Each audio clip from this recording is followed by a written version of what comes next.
Hi, everybody. Thank you for joining us today for our webinar. We'll give everybody a few minutes to get in before we start digging into our webinar titled Hypervisors and Flux, Maximize VMware Value and Know Your Options. So while everybody's joining, my name is Michelle from the TribalHub team. If you wouldn't mind using the chat to let us know where everyone's calling in from, as many of you know, that's like my favorite part of doing a webinar, seeing where everyone's calling in from. I see you, Alex. I see Kevin, Michael, a lot of West Coast folks out here. Philip, very cool to see you guys. So thank you for joining.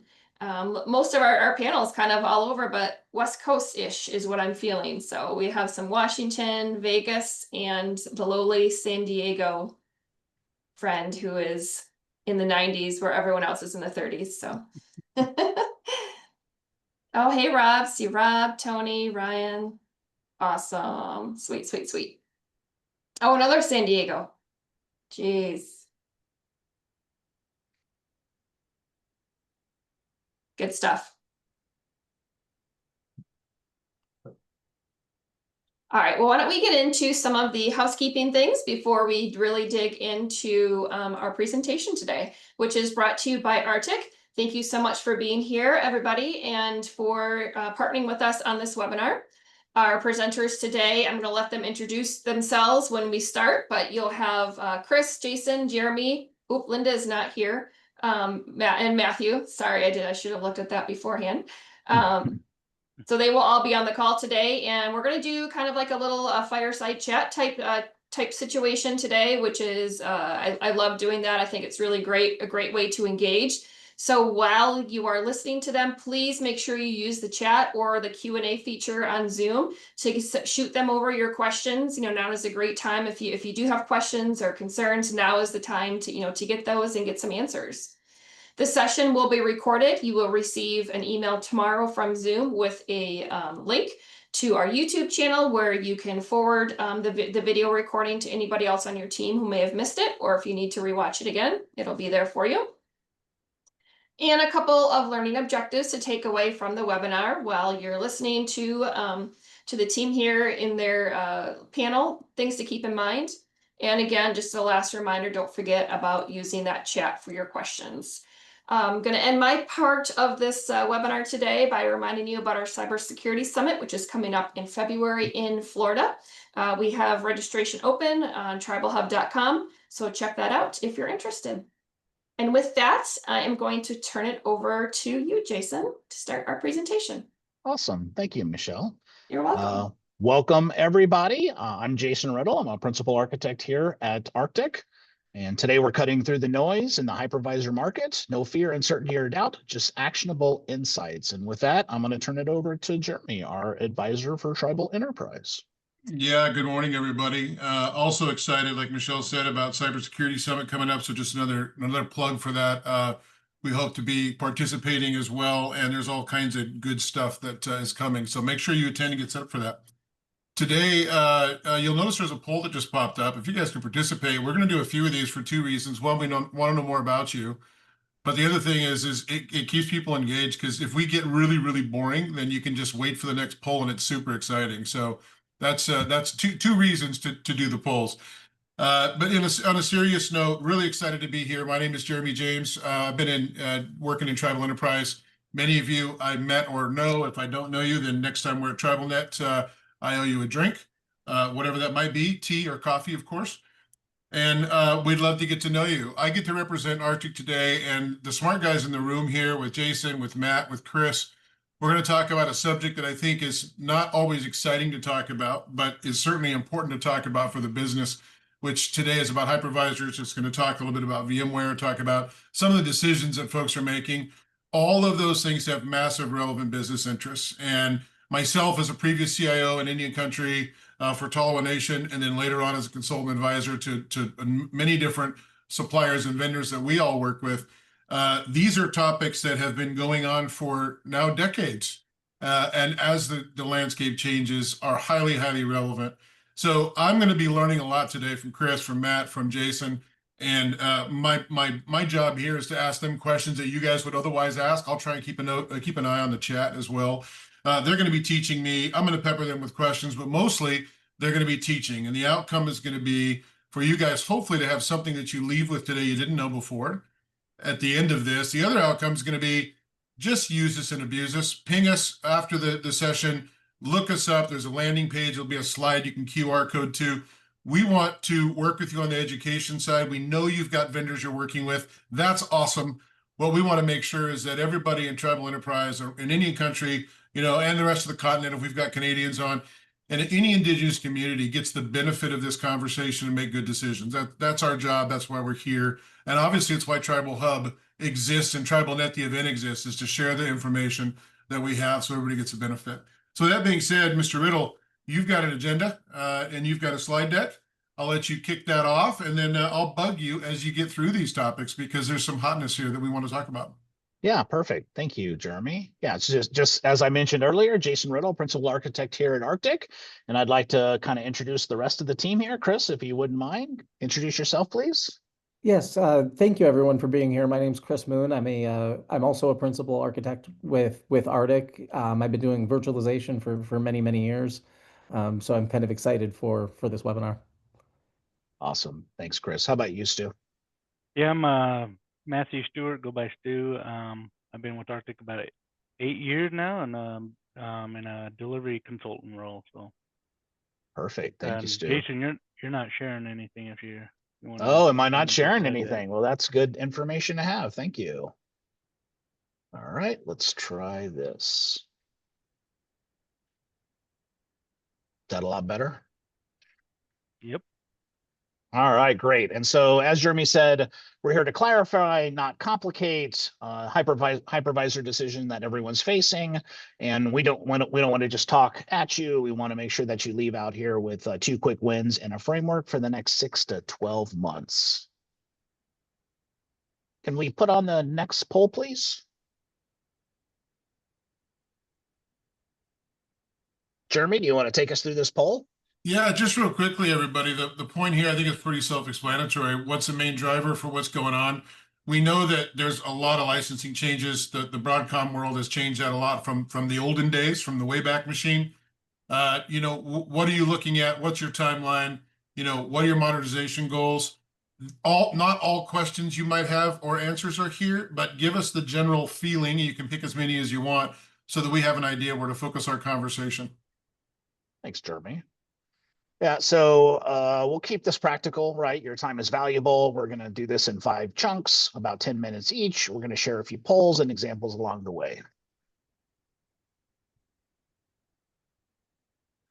All right, VMware 2024-2025, what changed? Okay, so I'll hit a couple of the points that I kind of want to hit, and then I'll turn it over to Chris Moon. But as most of you know, VMware has turned into a subscription-only model. Broadcom ended perpetual licenses across the VMware portfolio in December of 2023. VMware still dominates the industry from a maturity and tooling integration perspective, along with market share. The licensing is changed. Now it is per core with minimums. So the core counting rules, our minimums are 16 cores per CPU with a minimum purchase of 72 cores per purchase. And I will turn it over to Chris. Do you have anything to add? I do. Thank you, Jason. So yeah, as Jason mentioned, they have moved to a subscription. They've also decided that they're going to move away from single products, right? So, at one point VMware had, I don't know, 10,000 SKUs or something. It was an insane amount. Their price book was 1,000 pages long. They've decided to simplify that, and what they've done is, starting in just a couple days here, there's only going to be 2 options, right? There's going to be an option called VVF, and there's going to be another option called VCF. That's going to be a drastic shift from what you guys are used to, right? Where you buy VMware, you buy vCenter, and that's all you need, right? So what's going to happen with these packages is there's going to be more software included, right? So it's not just going to be the hypervisor. You're going to get, NSX. You're going to get kind of all of the other products that VMware has in their portfolio, and that will be the only way to buy VMware. So there are kind of drastic changes to what they're doing in licensing, right? Well, and kind of the important thing here is what does that do to cost?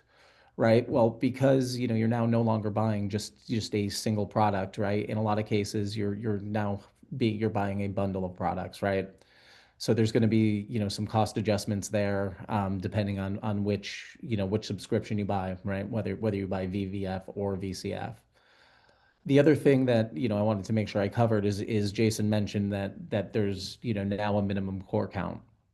Yeah, and when you look at, saying, hey, we've got to buy 16 cores, that's the minimum number per socket, right? What you've really got to do is you've got to say, okay, let's start looking at our hosts, right? If our hosts are 12 cores and, we've got, say a single host has got two 12-core procs in it, right? So that would be 24 cores that you actually need, but you're going to have to buy 32, to hit that minimum.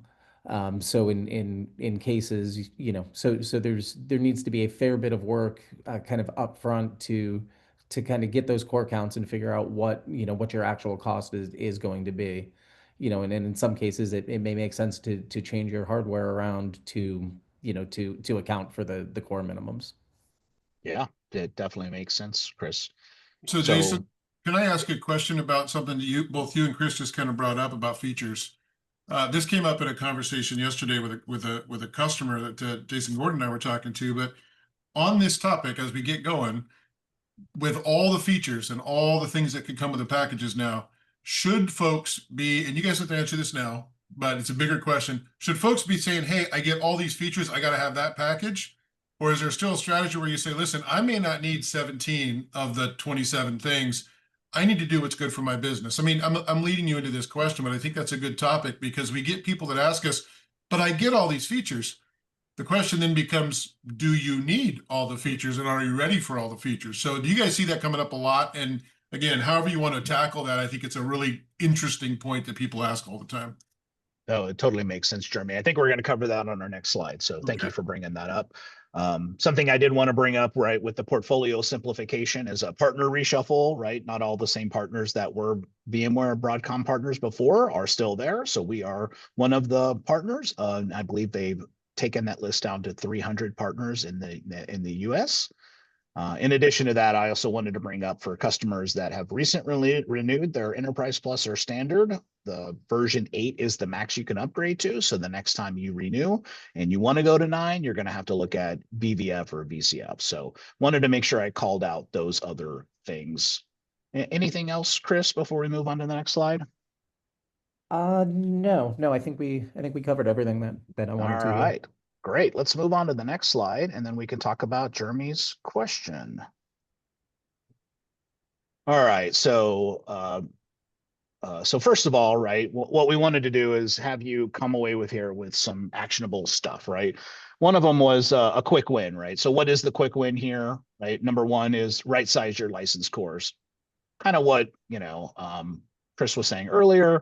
Look at low utility clusters. A lot of times customers will, when they renew their hardware, they'll go buy a new cluster and they'll put it in production, and then they'll take the old cluster and then they'll go put it either in a DR area or another closet. And then that'll kind of be where, the science projects go, and, the anything that's, QA and development, that kind of test stuff kind of goes there, right? So I would say, number one, right, make sure you go and look and see what you actually have for ESXi hosts, and make sure that you're utilizing those as needed, right, before that license comes up for renewal. So decommission zombie hosts, consolidate before renewal counts are pulled. Chris? So I wanted to add to that kind of quickly, right? I mean, the other thing we can do here, the other thing to keep in mind here, right, is that we're talking about right sizing your clusters, right, and that's important. But you also have the option to right size your VMs, right? So what can happen is, over the years, right, people will size VMs, based on whatever spec they have at the time. That spec may or may not be right. So, what we can do is, so one of the options you have is actually to take a look at what your, how your VMs are configured, and potentially, remove resources from VMs that don't need it. In a large organization, right, changing 1,000 VMs or 500 VMs can lead to very, very sizable differences in the number of hosts that are needed, right? So, we did this for a client, and we were able to cut like 15 hosts off their cluster capacity. So, that ended up saving them money because they didn't need to license those hosts anymore. Here at Arctiq, we do have some services that we can offer, and we can install a collector out on your site, and we can actually go and help you, figure out which VMs are oversized or which VMs are undersized, or whatever the case may be, to help you get to that right number. Makes sense. Yeah. And then quick win number 2, implement the features included, right? This goes back to Jeremy's question. You bought this thing. Do you need to implement all those features? I think you need to look at that with a critical eye to see what features you're actually using and what you could do to maximize the return on investment in the software that you've already invested in, right? So if, for example, you've got, you purchased an NSX because that comes in the VCF bundle, right? Perhaps you could displace some of your firewalls, right? Or if you've purchased Avi and you want to roll that out, that could possibly displace some server load balancers. So I think if you have it, it doesn't necessarily mean that you have to go implement it, but if you have it and it could possibly help your bottom line from a business perspective to displace some other technologies, that probably is something that should be looked at from a critical perspective. A lot of times people buy software, they implement the minimums, they get it up and working, and then they're onto the next hair on fire solution, right? The next thing that's coming down the pipe. So a lot of times, those extra features go unused, and you don't realize the gains that you probably could have had if you had deployed that and then displaced some other technology. So if you guys find yourself in that situation, feel free to reach out. That's something that we can help as well. Chris, would you like to sum up kind of what we talked about so far? Yeah, I mean, so really the point of, this slide, right, is the action, the thing to take away from this, right, is it's going to be a good idea to take a look at your environment and really kind of take a hard look and really right size both both your hardware capacity and your VMs, and then take a look at all the software that you have, and sit down with your teams and figure out, hey, does this feature make sense? For example, Avi load balancer, right? Does it make sense to implement Avi, and will that allow us to, cut some money out of our F5 budget? By doing those two things, I think you can drastically kind of change the ROI conversation, around your virtualization environment. Perfect. So Jeremy, does that answer your question? I think you asked in the last slide. I think it kind of does. I mean, I think everybody asks those questions. You talk about Avi, we go again, I'm going to take us way back a little bit to the NSX conversations back in the day, right? That's a strategy, not just a product. And microsegmentation, about security posture, about lots of things have an impact on that. We know that there's a lot of commit when you go into looking at these tools and making that a major part of your environment. So, is that something you want to do because you have a license? Maybe. But maybe that's something you want to do because that's strategic, and certainly you want to be talking about whether you want to implement because you have it or because you need it, or that's a long game. NSX is a good example, and I'm not playing dogma here on either side, but that's I think we all know this, and you guys can speak to it better than I can. That's a decision you make that has long-lasting benefits or long-lasting implications to the business. So that's where I was headed. It was a good answer. Thank you guys both for kind of going into that, because I think it's probably one of those questions that people say, hey, if I got the thing, should I turn it on? These things are big implications, and they're awesome potentially, but you've got to have a strategy. Got to have a strategy. You have to make sure you implement that strategy, and then you don't want to, half implement something, right? You want to implement it with a strategy in mind and take it all the way to the finish line.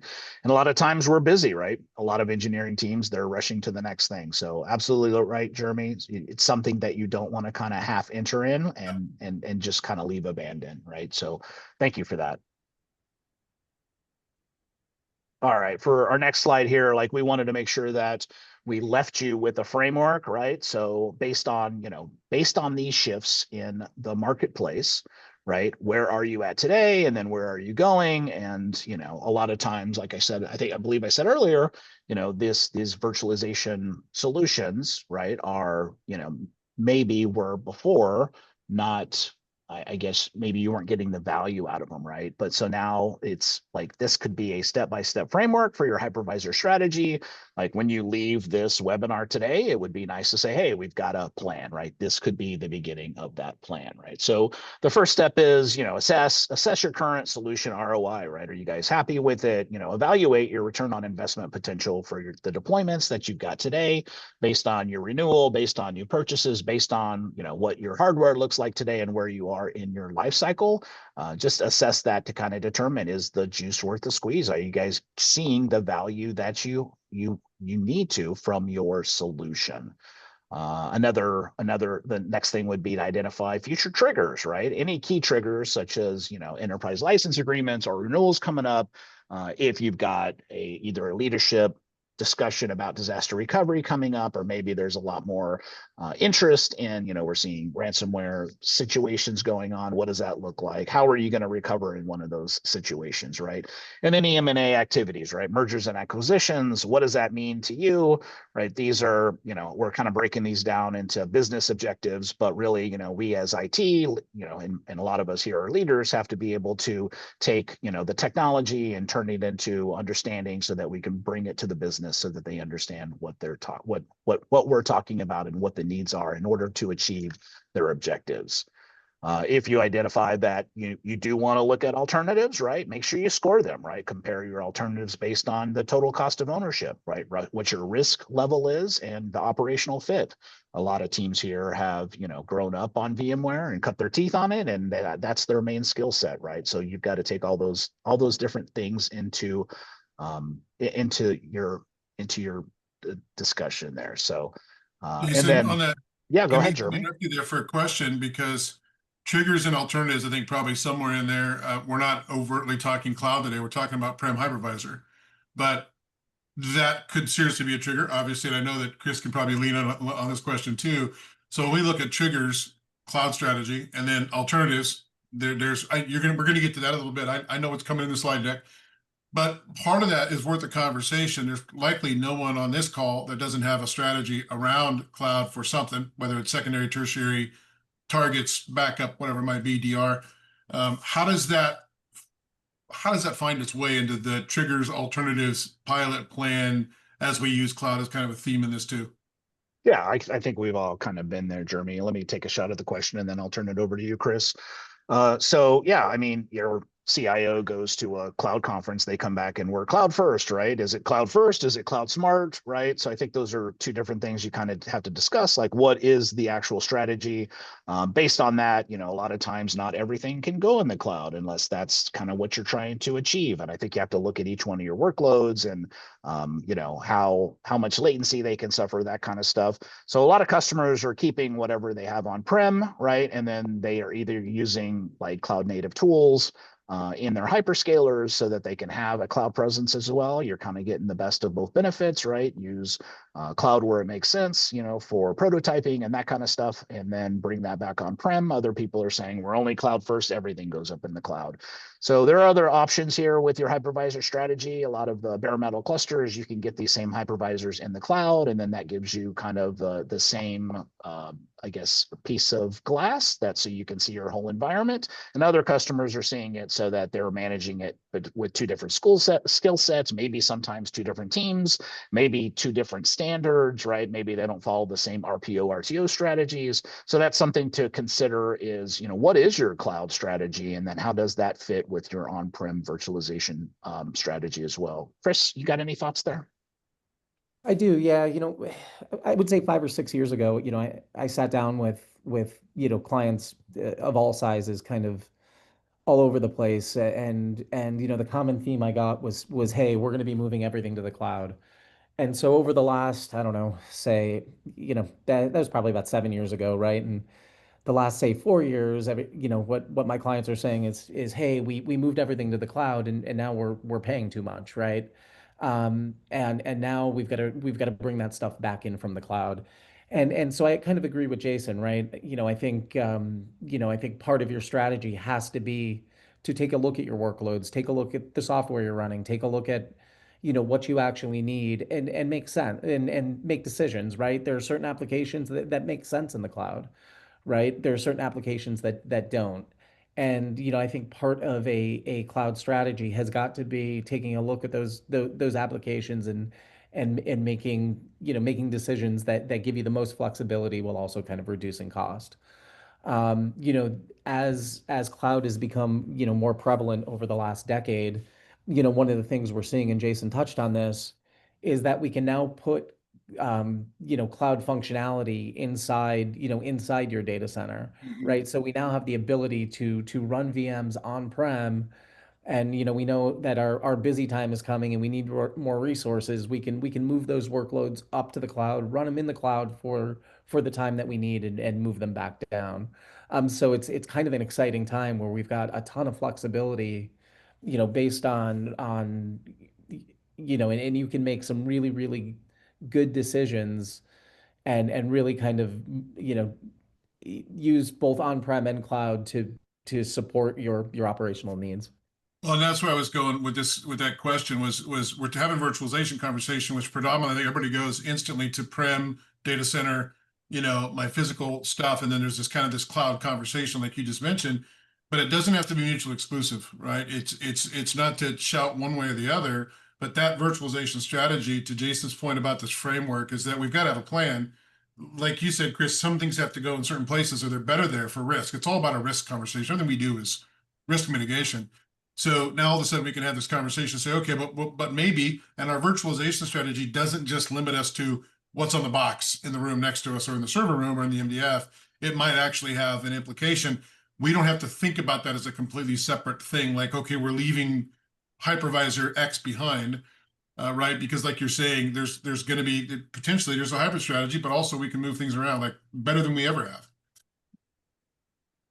Yep, Yeah. makes sense. Yeah. And then we can go the other way as well, right? Where you've got the on-prem hypervisors that are traditional. You can now go bare metal in the cloud. And then, yeah, like I said earlier, you can use that one pane of glass to be able to manage your whole environment. So there's no one solution that fits, there's no one size fits all here, right? It's specifically about your business and what your, how you want to manage it and, your team skill set and where you want to go. So by all means, let's, reach out to us and we can have further conversations. This stuff is, I find exciting. I love having these types of conversations about strategy and, where people are and where they want to go, right? Let's start with the end in mind. Let's come up with a roadmap to get you there. Okay, so we talked about assessing the current solution ROI. We talked about identifying any triggers, right? We talked about scoring alternatives. Now a pilot plan. If you guys decide that you do want to look at a different hypervisor, right? You should come up with a POC, right? POC should not stand for production, of course. So it should have a plan that has, a beginning and an end. Hey, we're going to start this. We're going to do this thing. It's going to run for 90 days. Here are the success criteria. And then what happens on day 91? It can't just be we put a bunch of production stuff on there and then now we're managing multiple hypervisors. That's probably not the best way to move forward. So I would say definitely look at your pilot plan, make sure that it's got a beginning and ending, success criteria, and then what's the plan on day 91 or 181 days, whatever time frame you choose. And then the last one is really, decision making, right? Decide whether to stay, move, or overlay based on your pilot results and come up with strategic considerations. So Chris and I do this all the time. We sit with customers and we can go over this step-by-step framework and help you with any one of these steps. If you guys got it, then that's good too. But we definitely wanted to make sure we communicated this to everybody out there. Chris, did you have anything to add? Yeah, I mean, just as as you guys are potentially looking to change your hypervisors or to make a move, and this really applies to any proof of concept, right? The biggest thing for me here is that pilot plan, right? I've been involved in way too many of these where it just goes nowhere because nobody knows what the objectives are, right? So at least in my mind, the key takeaway from this is as you're looking to move to to potentially move to a new hypervisor or move some of your workloads to the cloud or whatever the case may be, really make sure you've got a solid pilot plan and you know what success looks like. Otherwise, I will guarantee you that it's not going to go anywhere. The never-ending POC, and it just turns into production. And then 5 years later, it's like, why do we have multiple hybrid? I don't know. Okay, no, definitely makes sense. All right, so here's some options. We kind of threw a comparison table together. We don't, this is kind of an eye chart. This is kind of busy, so apologies for that. If we looked at all the different options that were out there from a hypervisor perspective, there would be, 18 pages, right? There's a lot of stuff out here. So really, we're going to hit like one or two of these, and then, just kind of wanted to put some stuff out there so that you guys had some information, kind of thinking things through. Jeremy, did you have any questions before we get started? Just to mention a result of the poll that Michelle put up a little bit earlier, it looks like scale-wise, most folks are kind of in that space where there's tens or dozens, and then hundreds and below that number. So from a scale perspective, as we talk about this, I think that's probably most relevant. We're not talking Boeing here, and we're not talking. We just put our first open source ESXi box together. We've got real people with real, kind of real production environments, and some of them have hundreds of these things. So with that being said, your guys' insight, I know you've got some focus areas in this chart. Your guys' insight is pretty valuable because maybe not everybody's played with some of the stuff in this space. So I'm curious about where you take it. Knock yourself out. Awesome. Thank you, Jeremy. Yeah, so I'm going to just go over the top one, right? Nutanix AHV. This is a great solution. It is hyper-converged infrastructure. Traditionally, other hypervisors could have disaggregated storage. That's the traditional 3-tier, right, where you've got your storage separate on a SAN. Or a NAS, right? So with Nutanix, that is not the case currently. That's all hyper-converged. I do believe they mentioned earlier that they're looking at expanding that to Pure. So they may have they're planning on having a solution in place. I believe it's the end of this year for Pure connectivity, which is exciting. But right now, it's mostly focused on hyper-converged infrastructure. I know Dell also has a couple of other arrays that will connect with Nutanix today. The migration and tooling are pretty similar. It's a competitive TCO. What was interesting before was that Nutanix, is the software-defined storage, and you could put any, and you can today put any hypervisor on it. So you could put Hyper-V on it. You could put VMware on it, and then they have their own AHV. But for this discussion, you could stand up AHV on 2 to 3 nodes. You could migrate a couple of workloads. You could look at a DR runbook. Something that you have to be aware of is that you kind of can't back into a Nutanix solution. If you guys are 2 years into an 8-year refresh cycle, this may not make a lot of good sense for you, right? Because you need to purchase hardware that's based off their hardware compatibility list. Nothing new under the sun. That's always been the case. But a lot of times, you can kind of make stuff work. And for this, I think you just want to make sure that your hardware refresh timing is solid. Anything for you to add on that, Chris? Yeah, I like Nutanix quite a bit. We do a lot of Nutanix work.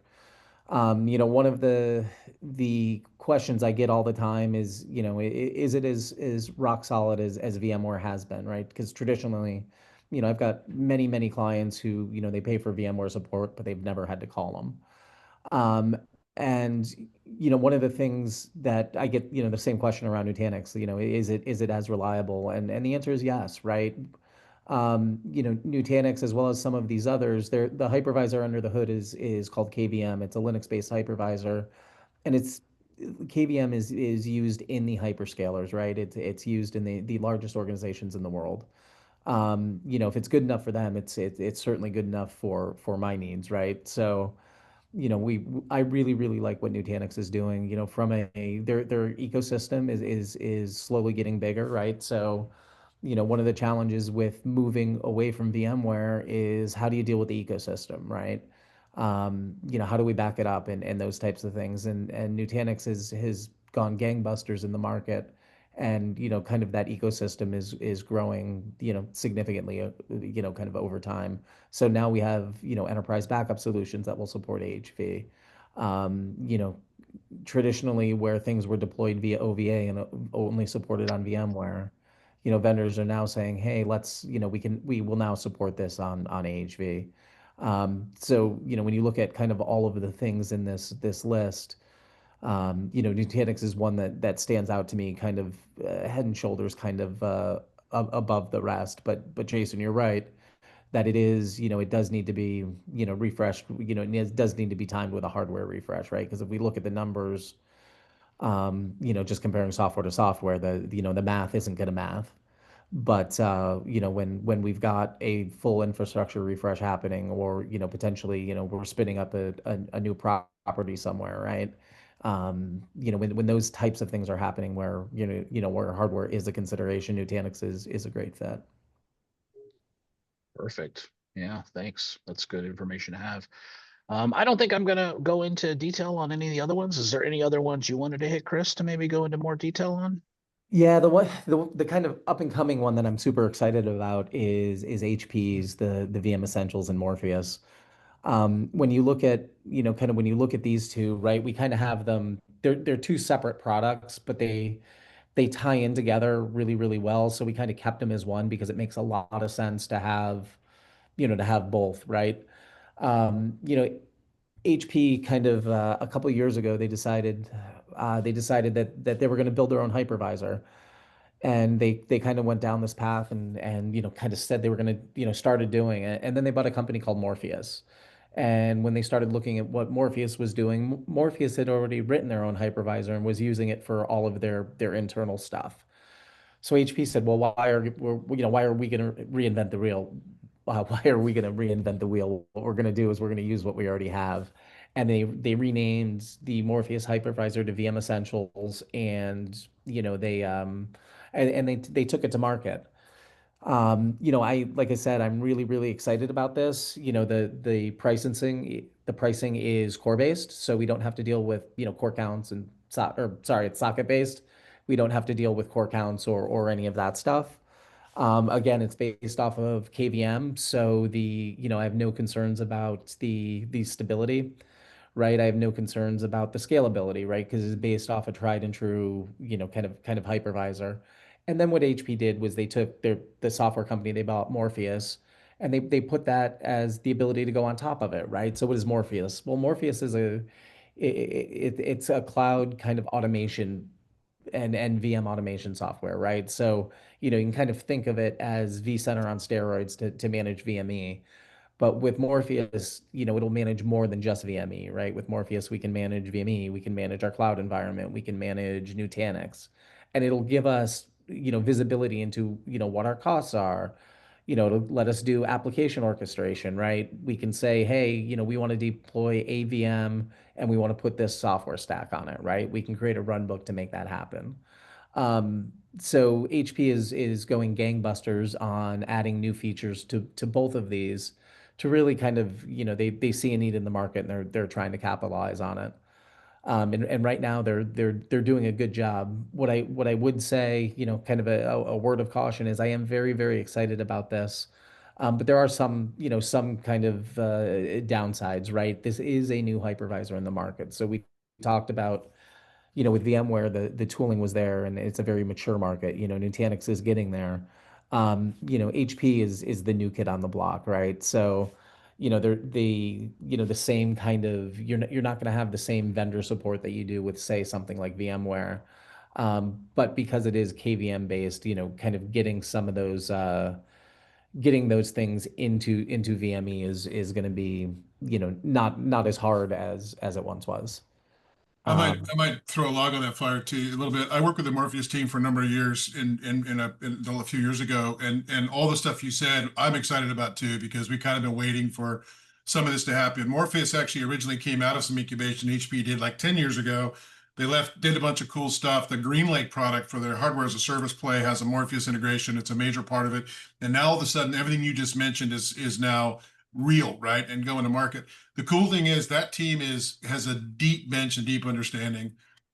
There's a lot of cool stuff going on there. So while they're new kids on the block in the hypervisor space, the Morpheus team itself and the technical bits and the money that leadership at HP is throwing into that is substantial, and it's doing more than just hypervisor. It's doing all kinds of cool hardware as a service stuff. So while today isn't about that topic, if anybody wants to geek out on that, Chris obviously is excited about it. I'm excited about it.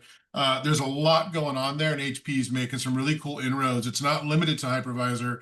Lots of other ways that potentially could be of interest down the road when people are starting to look at their refresh cycles in the next few years. So I'm glad you brought it up, Chris. It's a really cool topic, and it's changing the way a little bit Morpheus also does a lot of analytics presentation stuff for us to get a lot more data on our hardware platform. So really, really cool. I thought I'd throw that out there, and I'm really glad you guys added some alternatives.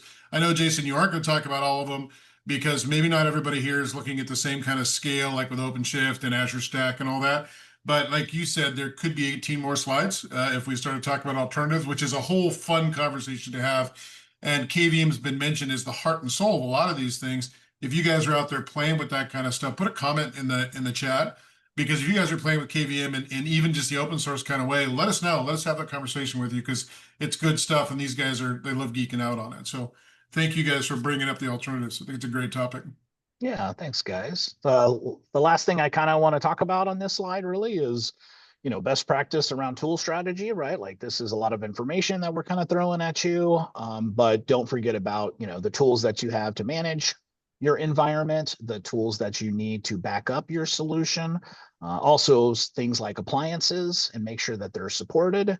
So from a backup strategy, I've seen where, some of the make sure that whatever backup solution you have will work in the same way, right? Traditionally, everybody knows how, a top tier backup solution works with vCenter, right? It goes in, it talks to vCenter, quiesces the server, it takes a snapshot, it backs it up that way, and then you can restore pretty easily. Some of the other backup solutions may not be that way with some of these other options. So a lot of those other ones may work with them, but that's going to be more agent based, which means you're backing up the system state and the files within the VM itself. And that makes it a little bit more cumbersome when you recover. So just validate, whatever your current backup solution will work with whatever you're looking at as a possible POC. And then make sure that any appliances that you have are supported on there. There are some specific ones that we could mention that are only supported on certain platforms, but that's something that you probably want to do your due diligence ahead of time, and that shouldn't be a gotcha at the end of your POC. So awesome. Hey, Jason, I just wanted to respond to something real quick. So Kevin in the chat, he posted that, pure connectivity is what has us looking at Nutanix. And we're hearing that a lot, right? We're hearing from from a lot of our customers that hey, I like Nutanix, but I don't buy into the whole hyper-converged space. Sure. And I agree with you, Kevin. I'm excited about it too, right? Because now it gives us options, right? It gives us the ability to, if we want to do hyper-converged, great, we can. If we don't have to, and we still get all of the same bells and whistles that we'll get, that Nutanix brings to the table, but we don't have to do all of the hyper-converged stuff. So I agree with you, and I'm excited about that too. As always, right? The devil's in the details, right? And both Pure and Nutanix have been oddly tight-lipped about what that integration is actually going to look like. But I do, I'm excited about it as well. All right, so thanks for that, Chris.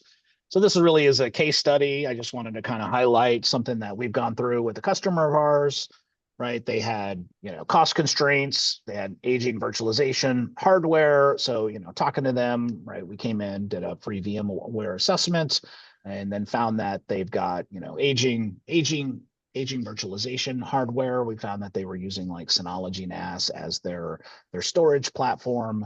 And then we found that they had another, they basically did what a lot of customers did, right?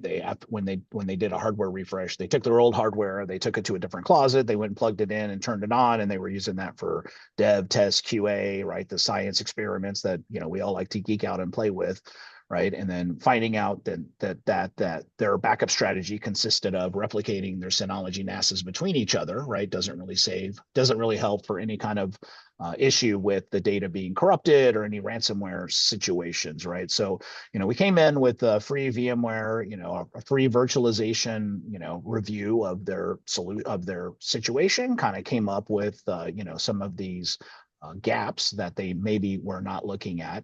And we were able to go in there, explained to them, the difference between what a backup and recovery solution kind of really look like. It's not really replication. It's having immutable backups. It's, the 3-2-1, right? Three backups, 2 of them on different media, 1 off-site, right? And then, maybe 1 in the cloud, maybe 1 immutable, right? That kind of conversation. And so we were able to come in with a virtualization platform on new hardware. We were able to plumb for a DR situation so that they could have, when their budget allowed, they could have another cluster at a local area that they're using for their DR environment. And then we were able to make sure they had that backup immutability so that a ransomware attack or someone, a bad actor, an angry employee can't just go in there and delete a bunch of stuff. And then those deletions get carried over to the replicated data set. And then they can't recover from that. So just kind of wanted to bring that up. Chris, I know you and I worked on this together. Did you have anything to add about this case study? Yeah, this was a fun one for my team, right? We, as you mentioned, we came in with kind of a new virtualization strategy, and it was from start to finish, this took about a month. So, and it was kind of in that same ballpark that you guys are all in terms of number of VMs, right? We spent a lot of time upfront kind of designing the solution, listening to the customer, really hearing what their concerns were and where they thought, they had gaps. We identified some others. We designed the solution, put it in, and and like I said, it took all in about a month to migrate everything over, and no, everything went well, and the customer's happy, at least today.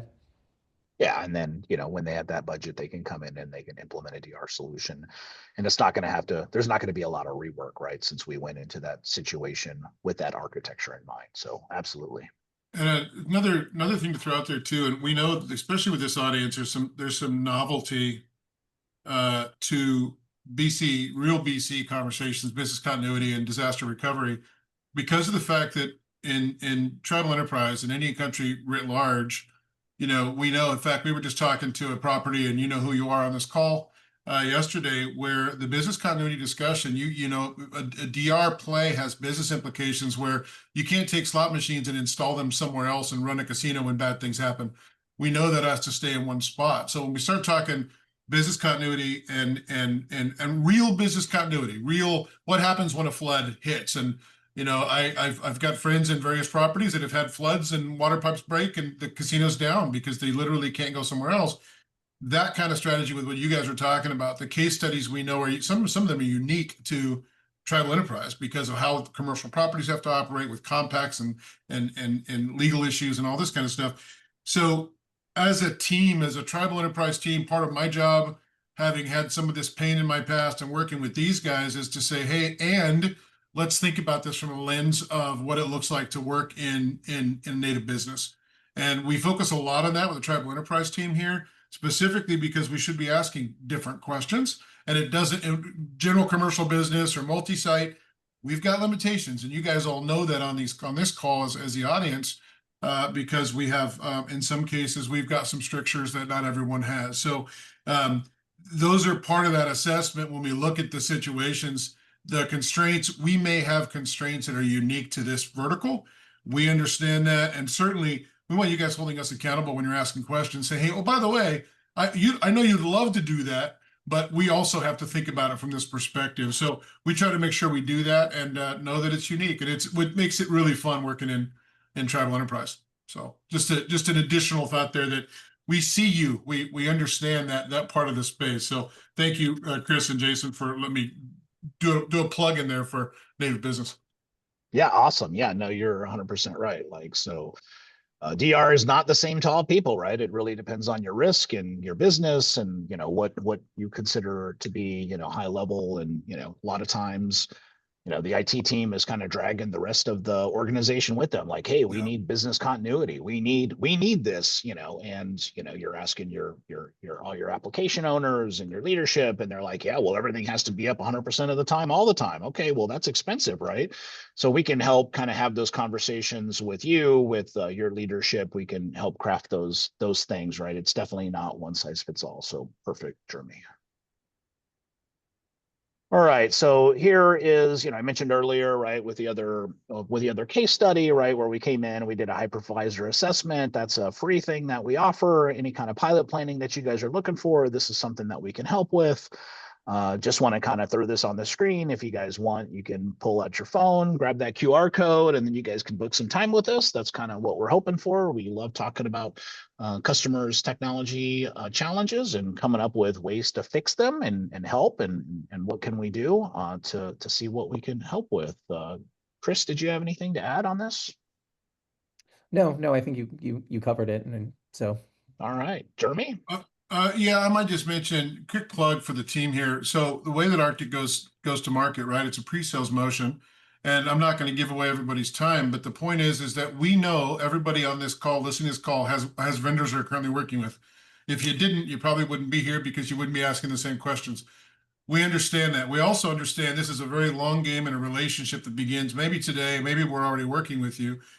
Use us as a validation tool, if nothing else, with your other vendors. Use us to have those conversations to say, hey, we checked with some other characters over here. We watched a webinar the other day. Use us to do that. There's no commit to say, oh, you got to sign a check or a PO or we're going to bait and switch you. Not the thing. We're here to educate. And long game, if we can provide value and we can help an organization, we want to be memorable in that way. Not memorable because what happened at the event, or not memorable because somebody got on a table. Memorable because we actually provided something you either didn't know or it validated what you're already doing. Use this in that way and feel free to do it. Reach out to the names that were posted in the chat. Jason Gordon's going to take point on that from Arctiq. But we want to offer it not trivially, but actually as part of what we do and our specific go-to-market for tribal enterprise. Yeah, thanks, Jeremy. I think that's a good lead into the next slide. Michelle, can you post poll 4, please? All right, while Michelle is doing that, I kind of want to talk at a high level on this slide, right? So here we kind of talk about Arctiq's M5 VMware assessment services, right? So we have a strategic assessment. The one on the left is free. My time is free. This is what we deliver to the customer, right? So if you're an organization just beginning your VMware strategy evaluation and you need some guidance, we can definitely help with that. That is complimentary. If you're more of an organization that you're ready to move forward with an implementation and you need detailed technical and financial planning, the middle solution is probably the best for you. That's a paid engagement. The interesting part of the first one is we'll come in with some recommendations, but that'll just be kind of high level and it probably won't have a deliverable attached to it. The middle one will have deliverable, high level and low level kind of technical recommendations on the best way to move forward with your infrastructure and what we see some of the gaps that maybe you're not seeing. Or maybe you are seeing them and you want to be able to come up with a deliverable to show your leadership so that it's not just you or your voice in the room saying, hey, we've got gaps.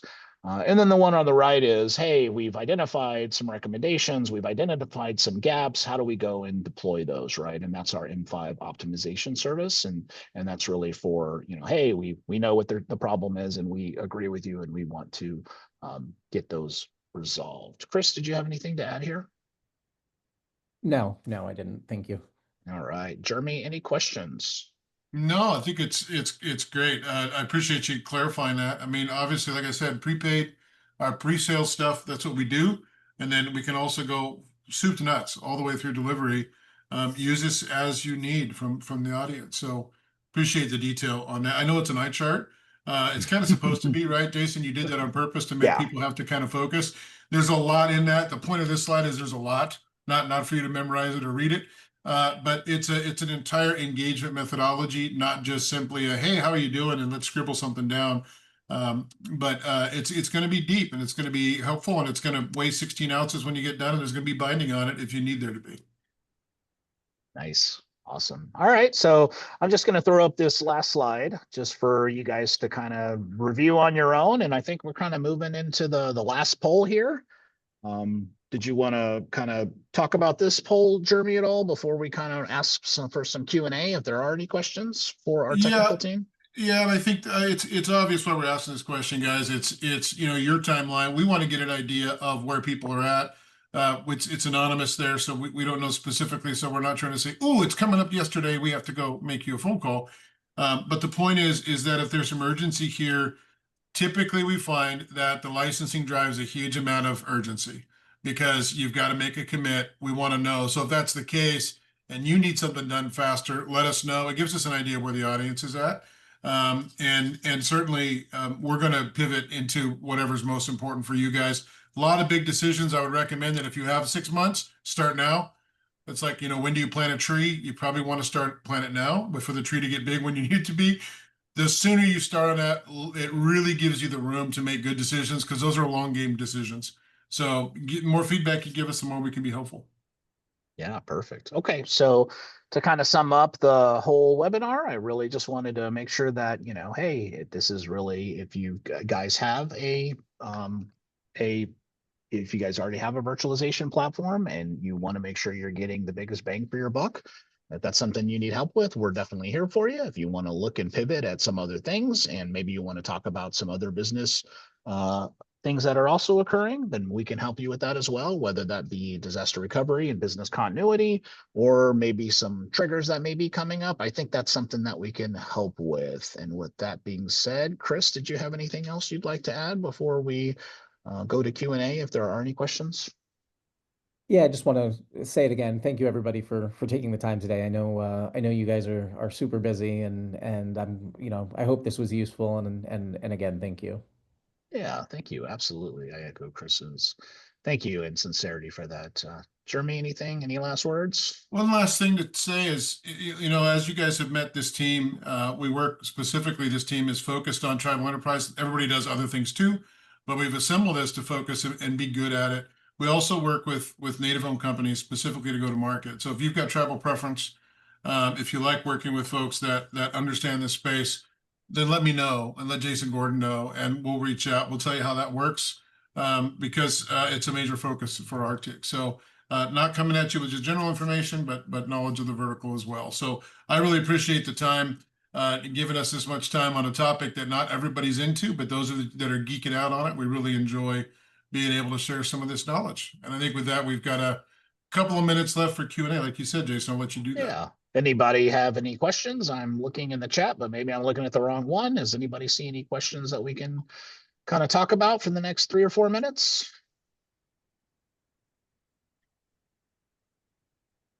I didn't see any. If you guys on the call have any last minute questions, speak now or forever hold your breath. Stu, did you have anything you wanted to kind of talk about that maybe we haven't gone over yet?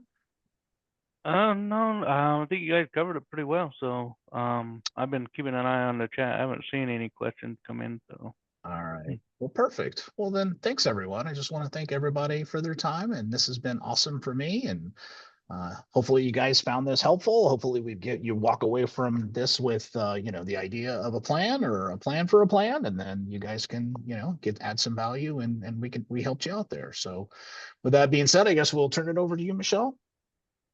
Yeah, echoing the same thing. Thanks for everybody for being on the call. Thank you guys for being here and partnering with us for this webinar. Just a reminder for all the attendees that you'll receive an email tomorrow with a copy of this recording, so you can watch it again or forward it to anybody else in your team who you think would benefit. And if you have any questions, you can always reach out to us here at TribalHub, info@tribalhub.com, and we will put you in touch with everybody if you need. So with that, have a great afternoon, everybody, and we'll see you soon. Thanks, Michelle. Thanks, fellow everybody. panelists. Thanks, Thanks bye. everyone.